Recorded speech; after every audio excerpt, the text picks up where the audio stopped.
More than a year after the first COVID-19 case was reported in the U.S., doctors are still learning more about the coronavirus.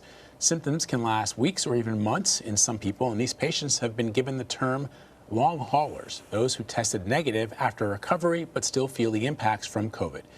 Laura Holson, a writer at the New York Times, outlines her personal experience with these long-haul symptoms in her article titled "My Long COVID Nightmare, Still Sick After 6 Months."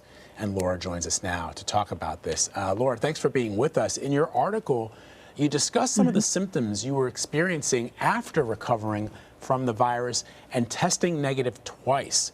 It's something that a lot of people have talked about, a lot of doctors have been concerned about, and because we still don't know everything there is to know about this virus, you are starting to sort of give us an insight into what these long-haul symptoms look like. So give us a sense of the timeline of when you began to have some of these symptoms. You know, I got sick in April, and I live in New York City. And if you remember New York at that time, it was the kind of the epicenter, if you will, of the pandemic in the United States. At that time, people thought it would be maybe a 2-week respiratory illness. But as time went on, people started to realize it was much more. The virus is much more invasive than that. So for me, April, I got sick. Went back to work after, I don't know, about 6 weeks because I got pneumonia. So I was, pretty sick, even though I never had to go to the hospital. But in June, I found that one afternoon I was working and my chest just felt like there was an anvil, kind of sitting on my rib cage. I couldn't breathe at all. I went to the doctors, and one thing they've learned with this disease, with this virus, is that there's a potential for blood clots, and so they thought maybe I had a blood clot in my lung. Happily, I did not, but the symptoms seemed to persist, which was fatigue was one. I slept all the time. I couldn't get enough sleep. I would have these sweats and my temperature would just go up. Like 2 degrees over the course of a day. And this lasted for, probably until about Thanksgiving. I think at Thanksgiving, things seemed to settle down. But, I'm one of many people, and they don't really know how many people now suffer from, long COVID, but they're digging into the research now. I think it's so important that we're talking about this. You mentioned that you went back to work after 6 weeks or so. And, the way the system works is once you're cleared of this virus, once you go to a doctor and they say, oh, you tested negative, then you can go back to work. And now what we're learning with long haul is that maybe you're not quite ready to go back to work, but we have no sort of way of testing that. And a lot of the symptoms remind me often, Laura, of people who are dealing with these like autoimmune disorders like chronic fatigue syndrome or fibromyalgia. And if you've ever had to deal with that stuff, it's really, really hard to get a doctor to sort of verify that you are indeed sick because there's no kind of definitive test for any of this stuff. What concerns me is, could you have a mild case of COVID, which many people have, and then still find yourself dealing with these long haul syndromes? Because I think if you didn't seem like you were sick for 2 weeks, could you find yourself 6 months later just not operating at 100%? So they've done some studies on that, and they found that people who even have mild, symptoms may have, during, rather I should say a mild case of COVID, like in that 2-week period, they have coughing or some fever, but it's not severe. They're finding that some of those people are continuing to have symptoms for weeks, and months afterwards. So, and I've heard personal cases of that where people, had a very, very mild case, and then 2 months later, they're still tired. They still have fatigue. So, they're just beginning to dig into the science. It's interesting because a lot of the science now is driven by patients who went on Facebook groups, who went on online groups to kind of talk about something that, the scientists weren't, because they didn't really, know about it. We forget that this is a new, novel virus, that there isn't that much, known about it. Yeah, and I mean, there's also, as you say, there's anecdotal evidence. Your colleague at the New York Times, Mara Gay, has written about her infection with COVID-19, and she's talked about the aftermath. She was an athlete, and she talked about needing physical therapy, and others who have said that they continue to have shortness of breath, they have digestive issues, headaches, weird dreams. I mean, in your article, you write about having the long COVID forced you into a new routine. Can you explain to our audience how that's impacted your life overall? One of the things that you realize, or at least I realized this summer, is you don't have a lot of time to worry about stupid stuff, if I can say that.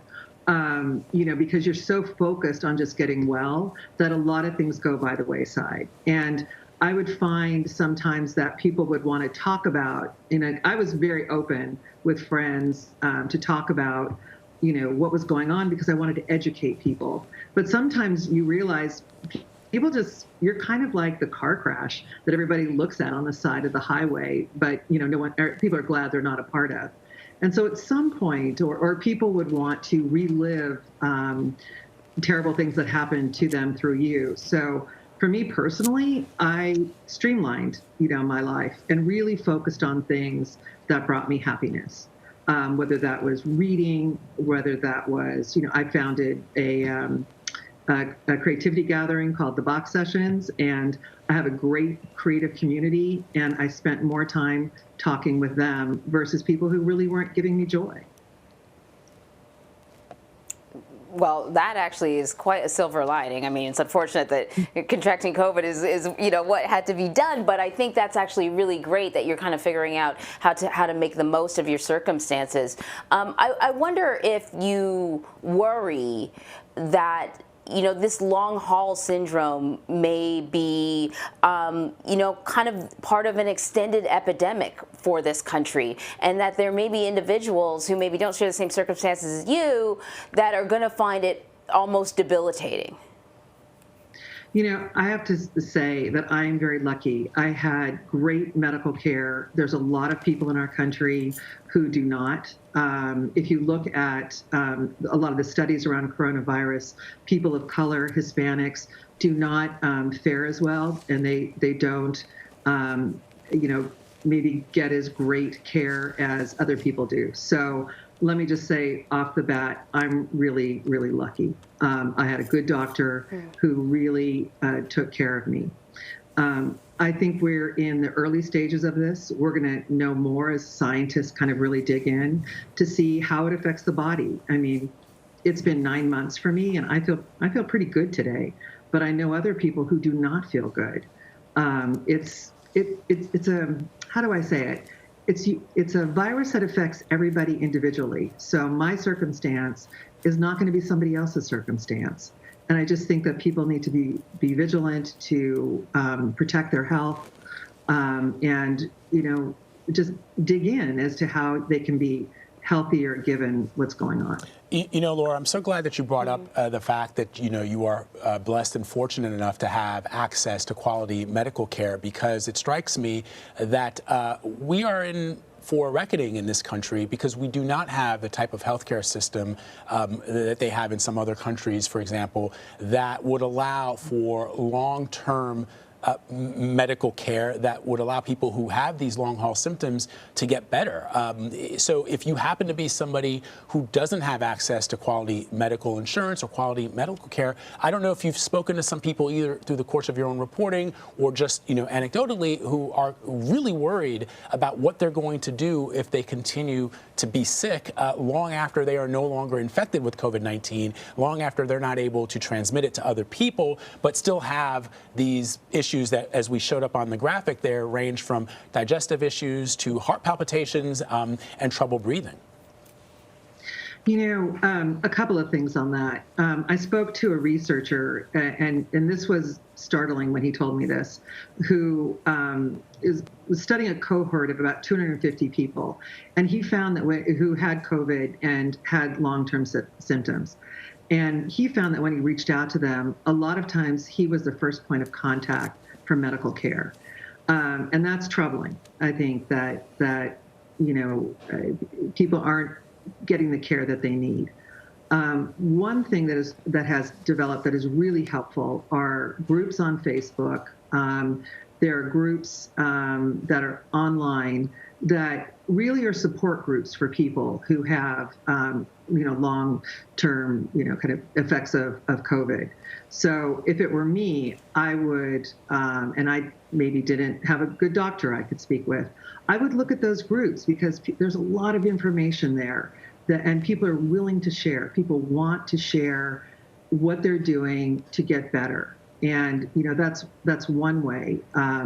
But I think that your point is a good one. I think that, there is a reckoning when it comes to healthcare in America. And, we're kind of seeing it with COVID.